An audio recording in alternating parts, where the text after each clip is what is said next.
जो यहाँ पे गाइड खड़े हैं, जो संत रामपाल जी महाराज के शिष्य, इनसे जानेंगे कि यहाँ की क्या जानकारी है। नमस्कार सर। नमस्कार जी। क्या नाम है जी? मनोज दास।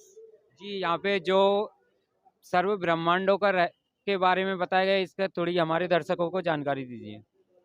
हमारे सदगुरुदेव जी ने शास्त्रों से एक ब्रह्मांड की एक लघु रचना की जानकारी दी है। एक ब्रह्मांड में 14 लोक होते हैं। ब्रह्मा विष्णु महेश त्रिलोकीनाथ कहलाते हैं। एक ब्रह्मांड में 3 लोकों में ही इनकी एक एक विभाग में एक विभागीय मंत्री की तरह ये कार्यरत हैं। इनके त्रिलोकीनाथ कहा जाता है। किन किन लोकों में? मृत्यु लोक में, पाताल लोक में और स्वर्ग लोकों में ब्रह्मा जी का कार्य है उत्पत्ति का, विष्णु जी का कार्य यहाँ पालन व्यवस्था और जीवात्माओं को मोह में रखना, और शिव जी का कार्य है इन प्राणियों और आगे की ओर भेजना। इस प्रकार से इनको एक एक विभागीय कार्य दिया गया है।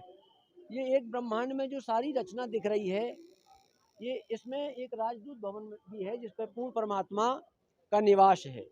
इस संपूर्ण ब्रह्मांड में जितने भी प्राणी हैं ये सभी नाश में हैं और जन्म मृत्यु में हैं, समेत देवी देवताओं के। इनकी भी आयु काल है, आयु सीमा है। जैसे सदगुरुदेव जी ने बतलाया है कि इंद्र की आयु 72 चतुर्युगी, सतयुग त्रेता द्वापर कलयुग, इन चारों युगों को मिला दें तो एक चतुर्युगी कहलाता है।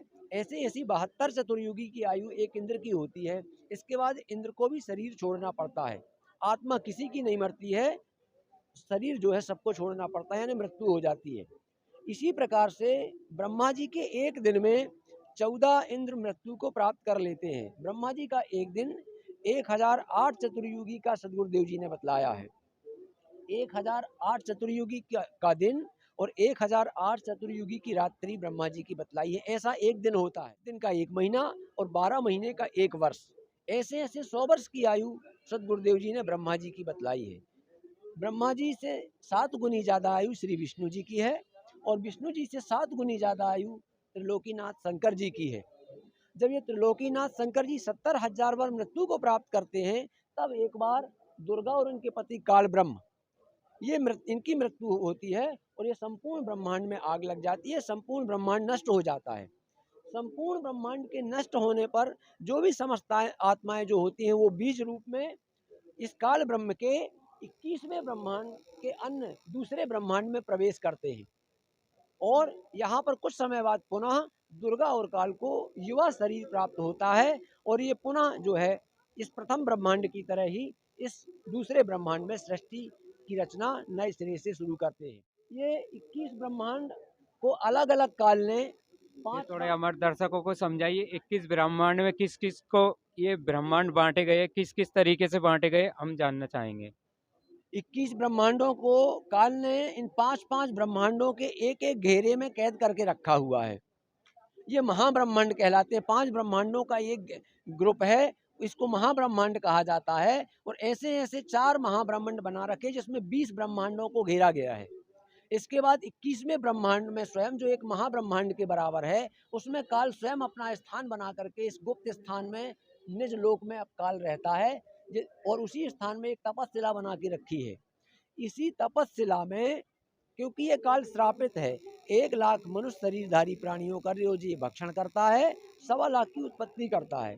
1 लाख मनुष्य शरीरधारियों के सूक्ष्म शरीर आकर के इस तपस्शिला में भूनते हैं और यहाँ पे उन आत्माओं को बहुत कष्ट होता है। लाई की तरह चटक मटक करके इन आत्माओं को जो है भूना जाता है। समस्त विकार जब काल निकाल लेता है, निचोड़ लेता है, तब जाकर के उसको धर्मराय के दरबार में पुनः जो है फेंक दिया जाता है। यहाँ पर अपने कर्म के आधार से लेखा जोखा करा करके वही आत्माएं स्वर्ग नरक और पुनः मृत्यु लोक में अपना 84 लाख योनियां भोगने के लिए पुनः चली जाती हैं। आगे ये 12 अचिंत भक्तों का निवास स्थान बना रखा है, जो ये काल ब्रह्म के जो है भक्त हैं। इन्हीं में से शास्त्र विरुद्ध साधना बतलाने के लिए मृत्यु लोक में, एक ब्रह्मांड में जो मृत्यु लोक होता है, पृथ्वी लोक होता है, वहाँ पर शास्त्र विरुद्ध साधना बतलाने के लिए गुरु रूप में इनको भेजता है और वो पृथ्वी पर आकर के शास्त्र विरुद्ध साधना सारे संसार में प्रचारित प्रसारित करते हैं। आगे आइए आगे जानते, परमेश्वर कबीर साहिब के असंग ब्रह्मांड का लघु चित्र है, इसके बारे में थोड़ा हम जानेंगे दर्शक। सद्गुरुदेव जी ने इस क्षर पुरुष काल ब्रह्म ज्योति निरंजन इसके ही नाम है, इसके 21 ब्रह्मांड बतलाए हैं। इसके बाद 7 संख ब्रह्मांड अक्षर पुरुष, इनसे जो बड़ा स्वामी है, जो श्रीमद् भगवत गीता में बतलाया गया है, क्षर पुरुष, अक्षर पुरुष और परम अक्षर पुरुष, 3 भगवान बतलाए गए हैं। परम अक्षर पुरुष ही पूर्ण ब्रह्म परमात्मा है और क्षर पुरुष भी नाशवान है और अक्षर पुरुष पर ब्रह्म ये भी नाशवान है और इनके समस्त लोकों में ब्रह्मांडों में रहने वाले प्राणी भी नाशवान हैं। सिर्फ परम अक्षर पुरुष पूर्ण ब्रह्म परमात्मा के सत्यलोक में जो प्राणी निवास कर रहे हैं वही जो है अजरो अमर है और जो है उनका कभी नाश नहीं होता, वो जन्म मृत्यु में नहीं आते हैं। इसलिए जब तक प्राणी इन 21 ब्रह्मांडों और 7 संग ब्रह्मांडों से निकल करके सत्यलोक में नहीं पहुंच जाता, तब तक प्राणी जो है सुखी नहीं हो सकता और ना ही जन्म मृत्यु के चक्र से बच सकता है। इसलिए शाश्वत स्थान में पहुंचने के लिए, जन्म मृत्यु के चक्कर से बचने के लिए हमें पूर्ण सद्गुरु के माध्यम से जो सद्भक्ति प्राप्त होती है उसी से हम अपना जो है मोक्ष और मुक्ति प्राप्त कर सकते हैं। वर्तमान में वह सच्चा सतगुरु, वह तत्वदर्शी संत रामपाल जी महाराज हैं, जिनके माध्यम से वह सतभक्ति यह धरती पर लाई गई है और बताया गया है और उसी से जीव का कल्याण संभव हो सकता है। आप समझ पाए होंगे सेवादार के अनुसार यहाँ की आई है, हम आगे आपको दिखाते हैं।